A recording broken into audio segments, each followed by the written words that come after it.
Cinematic universe जो आजकल के पॉप कल्चर में बहुत ज्यादा पॉपुलर है और हमें बहुत सारे सिनेमैटिक यूनिवर्स देखने को मिल जाते हैं, फिर चाहे वो मार्वल हो, डीसी हो, स्पाई यूनिवर्स हो और भी बहुत सारे।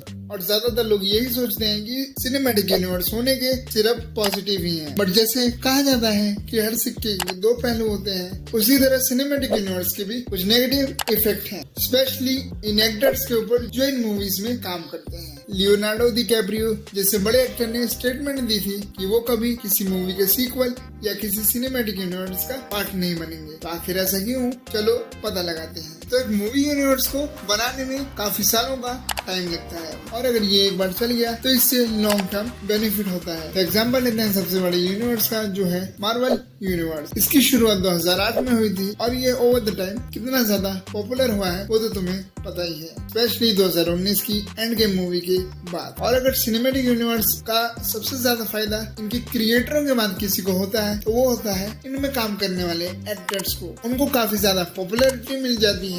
जितने भी एक्टर मार्वल के कैरेक्टर्स का रोल प्ले करते हैं वो काफी ज्यादा पॉपुलर है, फिर चाहे वो रॉबर्ट डाउनी जूनियर हो, क्रिस हेम्सवर्थ हो और क्रिस एवांस हो। और अगर इनका और रीसेंट एग्जांपल लेना है तो टॉम हॉलैंड भी इसका एक अच्छा एग्जांपल है। जब से उन्होंने स्पाइडरमैन का कैरेक्टर प्ले किया है तब से उन्हें बहुत ज्यादा पॉपुलैरिटी मिली है। उसके बाद उनका जो करियर का ग्राफ है वो ऊपर भी गया है। और सिनेमैटिक यूनिवर्स के एक और पॉजिटिव की बात करें वो है बैड मूवीज वर्क टू। तो जब कोई भी यूनिवर्स बहुत ज्यादा पॉपुलर होता है तो उसकी वजह से जो उसका फैन बेस है वो और ज्यादा स्ट्रॉन्ग हो जाता है और लोगों के अंदर हाइप बनी रहती है अपकमिंग प्रोजेक्ट के लिए। यहाँ पे फिर मार्वल सिनेमैटिक यूनिवर्स का एग्जांपल लूंगा कि एंड गेम की जो पॉपुलैरिटी थी उसकी वजह से लोगों की जो हाइप और उम्मीदें थी वो एमसीयू से बहुत ज्यादा ऊपर चली गई और उसी हाइप के चलते 2019 के बाद जो कंटेंट आया है मार्वल की तरफ से उसको भी लोगों ने देखा। एटलीस्ट इनिशियली तो तुम ऐसा बोल सकते हो। और हमको पता है कि 2019 के बाद जो मार्वल के कंटेंट की जो क्वालिटी है वो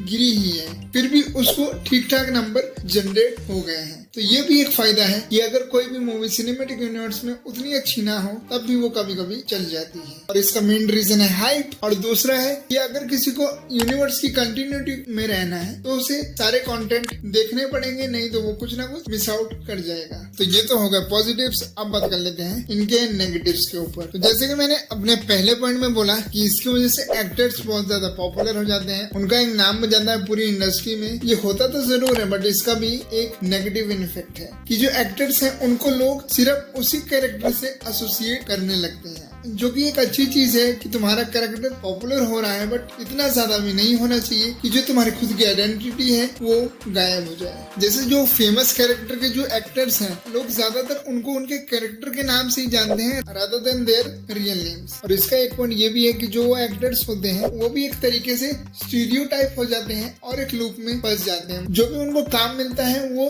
काइंड ऑफ सिमिलर टाइप का ही होता है। अगर कोई सुपर हीरो का कैरेक्टर प्ले करने वाला एक्टर है तो उसको जो काम मिलेगा वो इसी जॉनरा से रिलेटेड मिलने लगता है और लोगों को ये लगता है कि ये बस इसी जॉनरा में फिट बैठता है, जिसकी वजह से वो स्टीरियोटाइप हो जाते हैं। इसका एग्जांपल हमारे हैरी पॉटर के एक्टर जिनका नाम है डेनियल रैडक्लिफ, उन्होंने तो ये बोला है कि उन्होंने हैरी पॉटर से एक्टिंग सीखी बट उसके बाद उन्हें ज्यादा काम नहीं मिला, या जो भी उन्हें काम मिला उसको ज्यादा रिकग्निशन नहीं मिली क्योंकि लोगों ने उन्हें एक तरीके से हैरी पॉटर ही समझ लिया और लोग अब तक उससे बाहर नहीं आए हैं। सिर्फ यही नहीं, हैरी पॉटर के तुम जितने भी कैरेक्टर्स को उठाओगे उनके जितने भी एक्टर्स हैं हैरी पॉटर के बाद उनका ज्यादा कुछ हुआ नहीं। जो उन्होंने कैरेक्टर प्ले किए थे वो उसी में रह गए।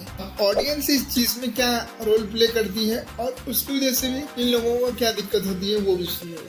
मैंने डेनियल रैडक्लिफ का एग्जाम्पल लिया तो उन्होंने ये बोला है कि उनके बाकी कंटेंट को उतनी रिकग्निशन नहीं मिलती है और ये एक तरीके से सही बात भी है। लोग यानी कि जो ऑडियंस है वो उस एक्टर का सिनेमैटिक यूनिवर्स वाला कंटेंट तो देख लेती है बट अगर उसको कोई अदर कंटेंट आता है तो जो लोग हैं वो उसको उतना भाव नहीं देते हैं। और डेनियल रैडक्लिफ के अलावा तुम टोबी मैगवायर का भी यहाँ पे एग्जाम्पल ले सकते हो कि उनको स्पाइडरमैन में तो बहुत ज्यादा पॉपुलैरिटी मिल गई बट उसके बाद जो उनका वर्क है वो उतना चला नहीं।